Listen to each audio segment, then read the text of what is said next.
Hello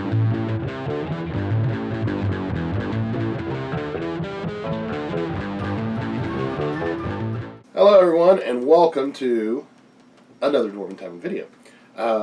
If my voice sounds funny, it's because I've been mostly dead all week, and I'm not. I have resurrected him from the tombs of the tavern so that he can bring forth some entertaining videos for you guys, because I know how much he means to you on camera. I appreciate it, really.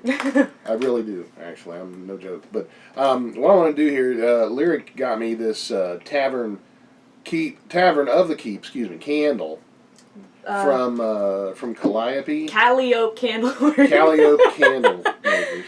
Definitely check them out. They've got a variety of candle works that you can get into. There is a surprise in each candle. I have not told him what it is yet, because So if there's a big explosion, you get to see it here first. No, it's not a big explosion. It's something that you'll like and you'll use. Very small, slow explosion. Well, it could lead to an explosion if you really wanted it to, but it itself is not an explosion. So I'm gonna light it, and because actually this thing smells really good. It's got like wood, like a woody smell. We're not sponsored by them. This is just something that I thought he would really enjoy. However, we do have a sponsorship with. Good thing I had my witch burning lighter out. We do have a sponsorship with Elderwood Academy. I've been forgetting to put the tiny video that we did at the end of all of our reviews. Check them out at elderwoodacademy.com. I'll send a link in the description box below. And they've got all sorts of decked out gaming accessories that you can use, like dice holders or die holders rather. And little notebooks that you can carry with you that holds all of your gaming supplies. So check them out. Highly recommend them.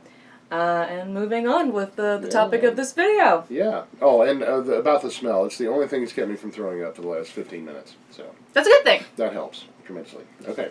So, in this video, we are going to discuss online gaming. Yes. And how you can try to make it work. Now, there are two schools of thought. And there are probably more schools of thought than that, but we'll focus on the two. We'll focus on the two. And one school of thought is, if it's not a book in your hand, it ain't worth looking at.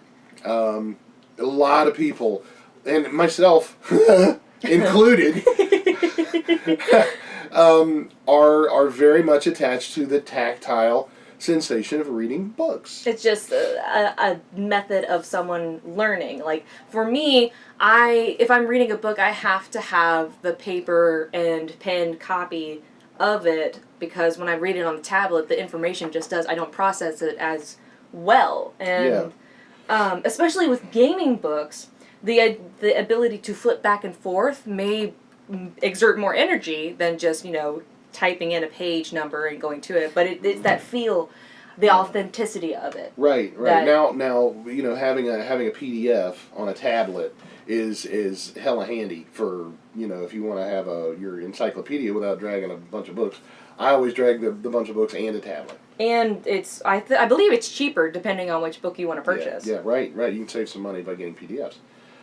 However, there is, even with the what's the device? The Kinder? The Clandle. I think it's Kindle. Kindle?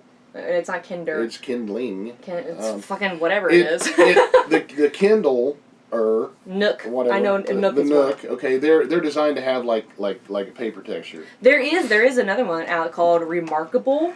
And it's a tablet that has the same amount of matte to it that a normal page does, so it looks like you're reading paper. That's cool. And you can draw on it, and it feels like you're drawing with a pencil. Oh, neat. And I want to check that out. But it's still not the same, though. Not the same. It's not the same as getting out a book. When I'm doing dungeons, I like to have my quadrille graph paper, and maybe it's easier for us to keep track of because we grew up with it. Maybe. Like, the next generation that is coming about with all of the technology readily available it's more natural for them to... Well, Captain Picard used the holodeck.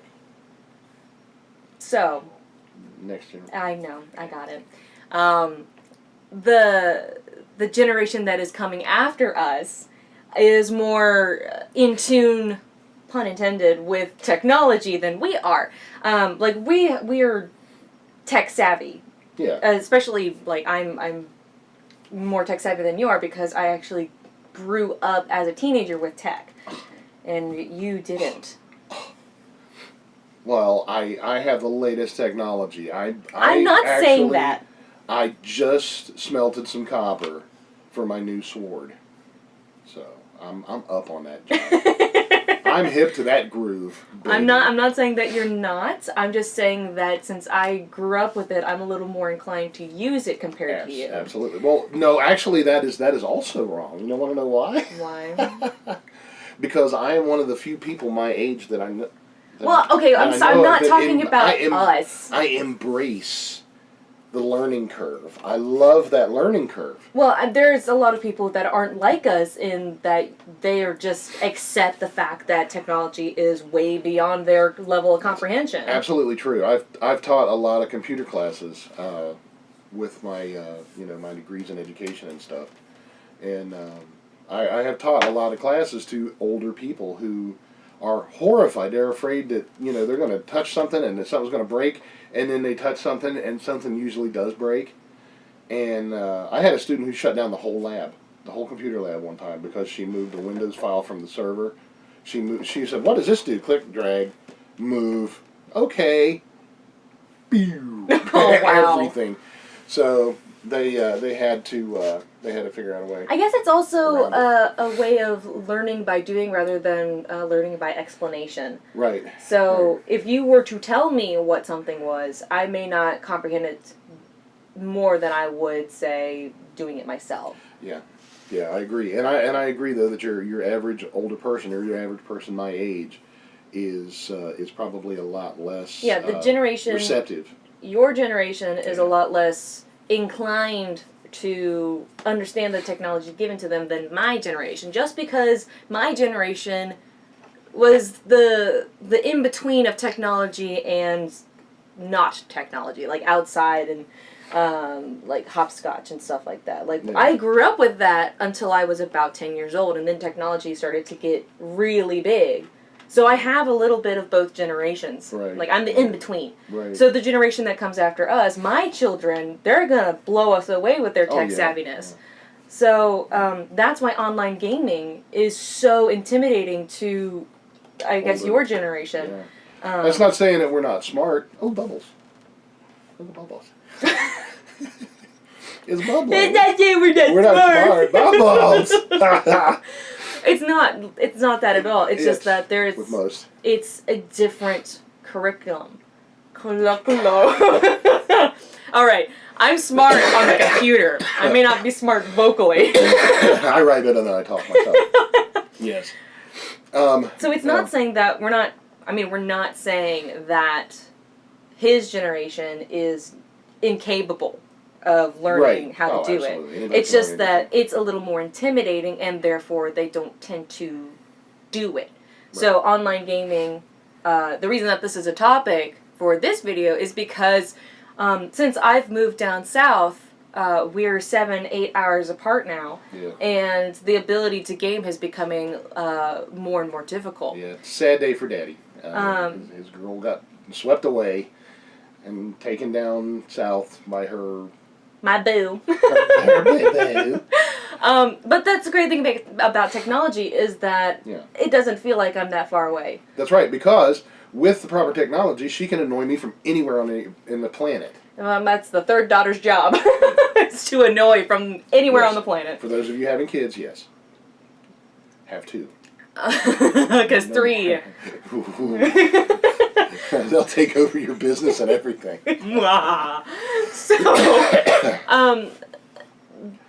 online gaming has saved a lot of our campaigns from collecting dust. Yeah. We've even started games that are just solely online. I still have all my characters on paper because I refuse to put them on the computer for whatever reason. Right.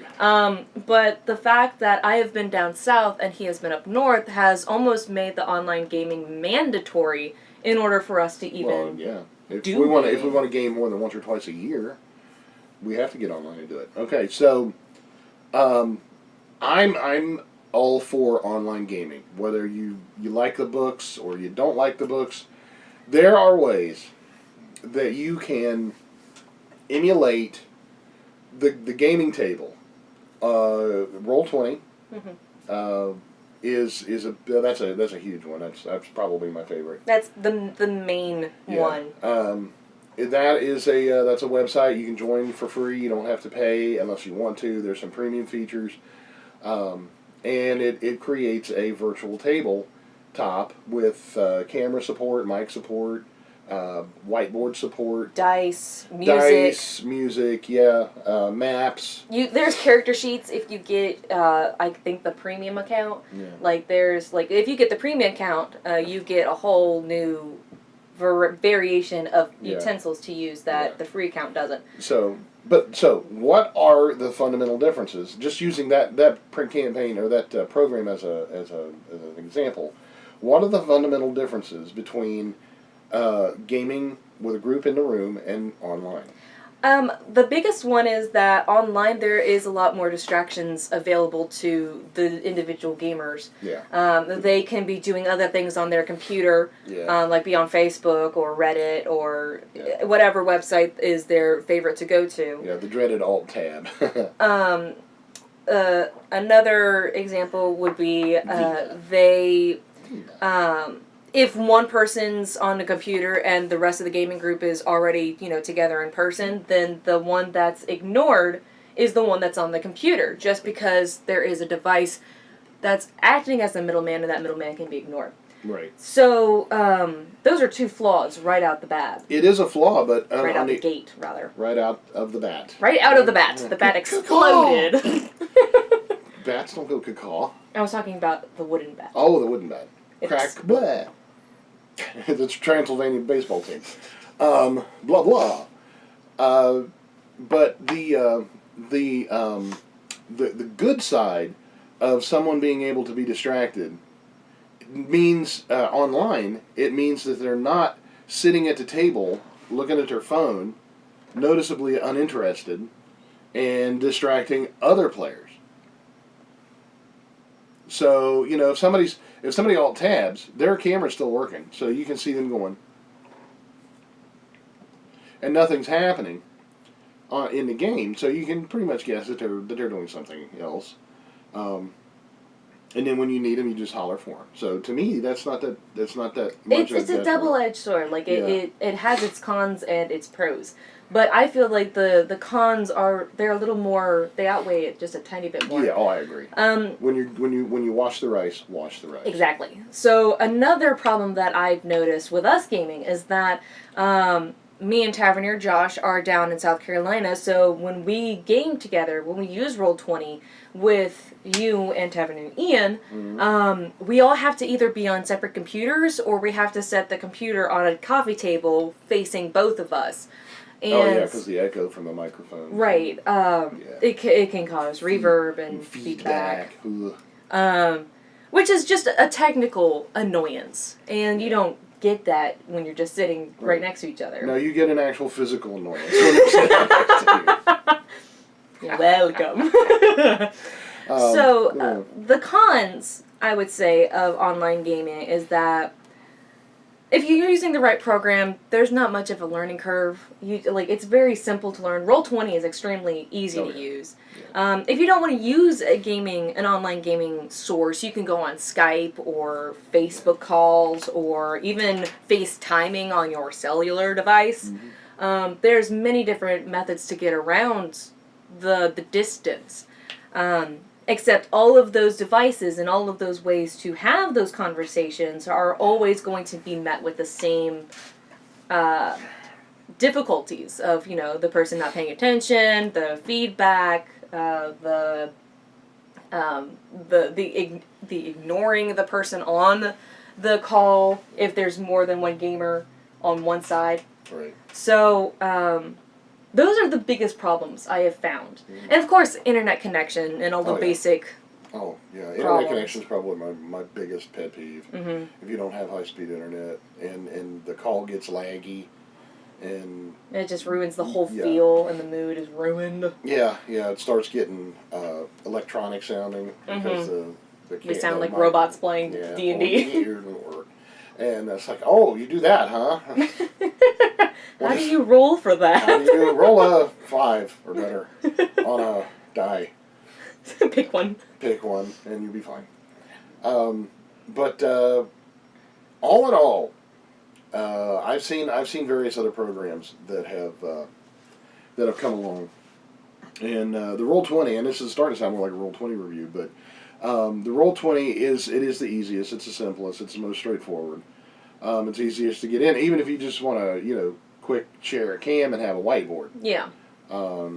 And when you can import your own maps and stuff like that and post them, show where people are with little X's and stuff like that. I mean, it's really a cool tool to use. And I think I've actually done this. I think I've actually used Roll20 when everybody was here for the whiteboard function. You have.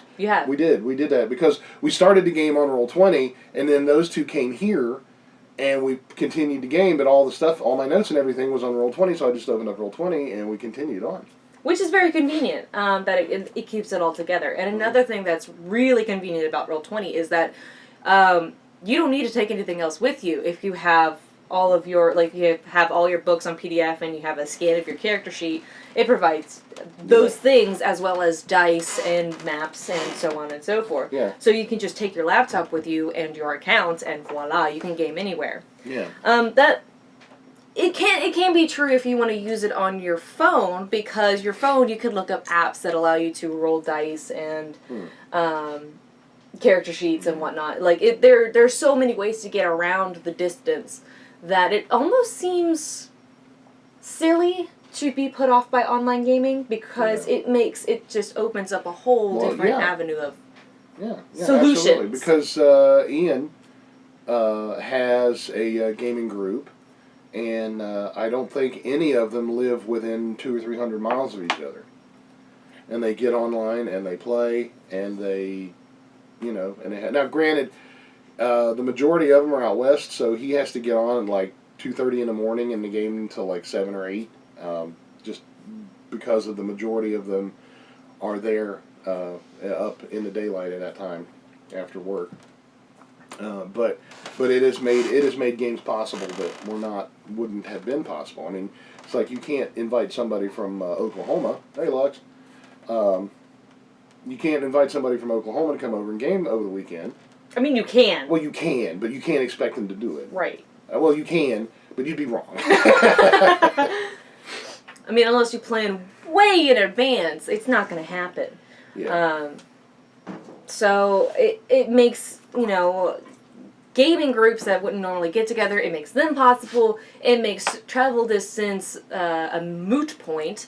It assists you in ways that you wouldn't normally think that you would need assistance in, such as providing dice and music and stuff like that. Things that you would normally use in a campaign, it is there, depending on which program you use, because not all of them are the same. Right. And we're just using Roll20 because that's the one that we have used most in our experiences. We're dabbling in others, but we have yet to really sit down and experiment. So I feel like the pros of online gaming are the meat of the meat of the situation, while the cons are just technical difficulties that you can work around. Right. So it may be difficult getting it set up to begin with, but once you get it going and you know the problems that you can get around, then online gaming is beneficial more than it is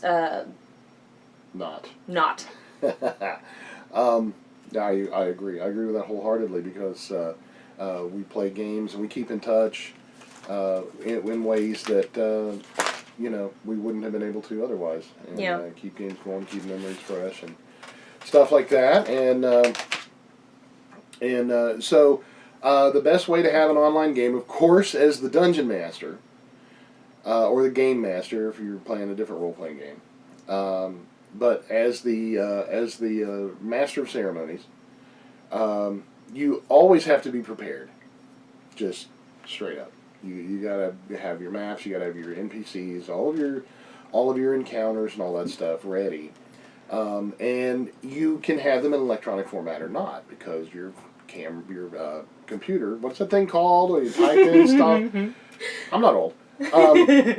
Your computer probably has a camera, and with that, even if it doesn't, your phone does. So anything that you write out in your old-fashioned tactile way, it can be scanned in or cameraed in, and you can put it in, make it in an electronic format and share it with everybody. And it just, for the DM, it's a matter of preparation, and that's all. But a DM should do that anyway. The DM equals preparation. Right. In any arena. Right, and in any situation, in any device, the dungeon master has to do their homework to make a good game. Yeah. So adding online work to that is not that much of a stretch. Right. To just illustrate. Right. Well, yeah, you're absolutely right. There really isn't that much to it. I mean, and that's the cool thing about it, because when you're gaming online, it's not really. I mean, the only difference is, your players aren't actually there, or all of them aren't actually physically. And some of your players aren't there mentally anyway. Yeah. It's not that big of a stretch, as long as you're prepared as a dungeon master and get everything in the into the electronic format for everything to be seen and all that stuff. You should be good to go. And that includes music, and because some people, they have freaking kick-ass speakers, and you say this is what happens, and you turn on Flight of the Valkyries or Furo Niche. Nope. I will turn your camera. Friggin' stuff out your candle. So there was a really traumatic moment where I was using Rammstein. We will not talk about this. It was my favorite Rammstein song, and he ruins it with a freaking wonderful gaming point. It was a plot point that was extremely important. Yeah. And he ruined my song. But it's a good song. I digress. We digress. Online gaming, how to make it work is all dependent on the people using it, because you have to have the willpower to do any part of it. So if you're willing to make online gaming work, it kind of just falls into place. There are times where the online gaming may not feel possible because of internet connection or the lack of computers or power outages, or you're only able to do it on your phone, which has a lifespan of 39 minutes. So gaming online can seem difficult, but there are ways to get around it, like go to a library and do it, or go take your laptop with you to a local coffee shop. I know that I work at a coffee shop down south, and we have people hanging out all day on their computer. So it's not unreasonable to, pack up all of your gaming stuff and take it with you in a digital version. Right. So, because, it is unreasonable if you want to take all of the hardback stuff, because I don't think I can fit all of this into a backpack. Oh, give me some time. So if you have a digital version of everything that you absolutely need, you can totally, relocate your gaming experience, which is not something that you could necessarily do in person. You can do it in person, but it's so much more difficult. So that has an advantage, being an online gamer, is because it's easier to work around on a schedule too. Because if you tried to get all of Ian's online companions to all game when he is available, that's not going to happen just because work and whatnot. Yep. While online gaming, it becomes so much easier because suddenly you can get up in the middle of the night and game when, normally you just have someone knocking at your door at 3 a.m. You're like, what are you doing here? Oh, we're gaming. Nope. So I feel like it's availability. It's happened. I've had that happen. I feel like the availability of online gaming is a lot more flexible than in-person gaming. There's a lot more wiggle room for people to participate in. So that's a bonus for online gaming. Yeah. And why it's useful too. Agreed, because it has taken the distance out of long distance gaming. So I guess now it's just long gaming. It's still long distance gaming, but it doesn't, like, that's just a word. We can work around it now, and it's making the ability to game in those long distance possible to begin with. So that alone in my book is a reason to try it out. Yeah. So, what are your thoughts? What do you think about online gaming versus in-person gaming? Share some of your stories. We'd love to hear it. Yeah. How has online gaming made your gaming world better or worse? So. And I feel like if it's made it worse, maybe give it another try. And Sure. I always give things at least three chances before I decide that it's not worth it. So the first try, it may be a futz. Like, you may just give up on it, and it may just not work out as well. But that shoe leather tasted horrible. Let me try 2 more. Like that? No. I'm saying, it's like trying new food. You gotta, legitimate food. Legitimate food. Okay. If you're in prison and starving. In the Arctic. So, like, for example, bananas, for me. I hate bananas. Really? They're so gross. Texture is, I hate them. They're like... However, I tried them in 3 different forms. I tried the banana itself. Yeah. Can't stand it. I tried banana chips. Horrible. I tried banana in smoothie. Totally edible. I enjoy that quite a bit. Okay. Which surprised me because I don't otherwise like bananas. I also like banana bread.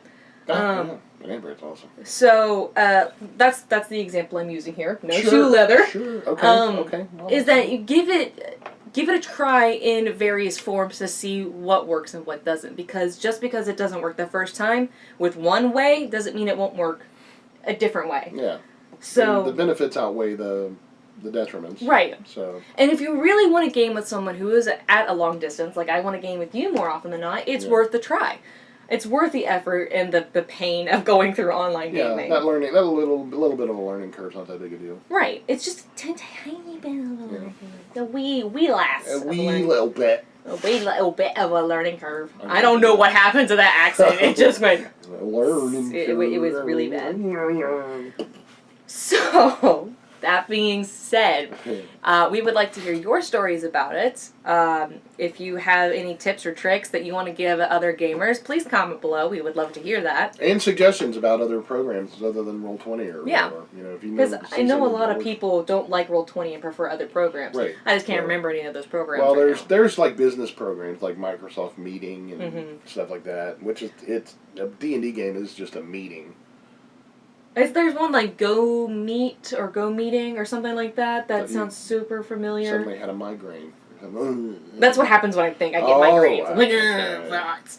So, we definitely want to hear it because we want to try out these programs too. Absolutely. We're always looking for new ideas and stuff. I love the learning curve. Right. So, that pretty much covers it. If you have any suggestions, please comment below. Check out elderwoodacademy.com. Check out the Calliope Candleworks.com. They're not a sponsor of us. We're just really like their merchandise. Yeah, I love the smell of this. Candles bubbling. It's weird. I would love to invest in the other ones because they had like monster and dungeon and stuff like that. Ew, I think the dungeon was red and it smelled like cinnamon. Which I love cinnamon. A cinnamon dungeon. Sounds like something you would find in the red light district in Sweden. I mean, Mistress Cinnamon's dungeon. Come here, you bad boys. Stop. So, anyway, check them out. Give us your feedback, and with that. We are the Dwarven Tavern. Yeah, and on behalf of the entire cast and crew of the Dwarven Tavern, I'm Dr. Jeff Goins. I'm Lyric. And we wish for you to want for nothing but adventure. Nothing but adventure. That's it. That's all you should want for. And at first I feared it. Then I charged. Thanks for watching, and we'll see you next time. Let the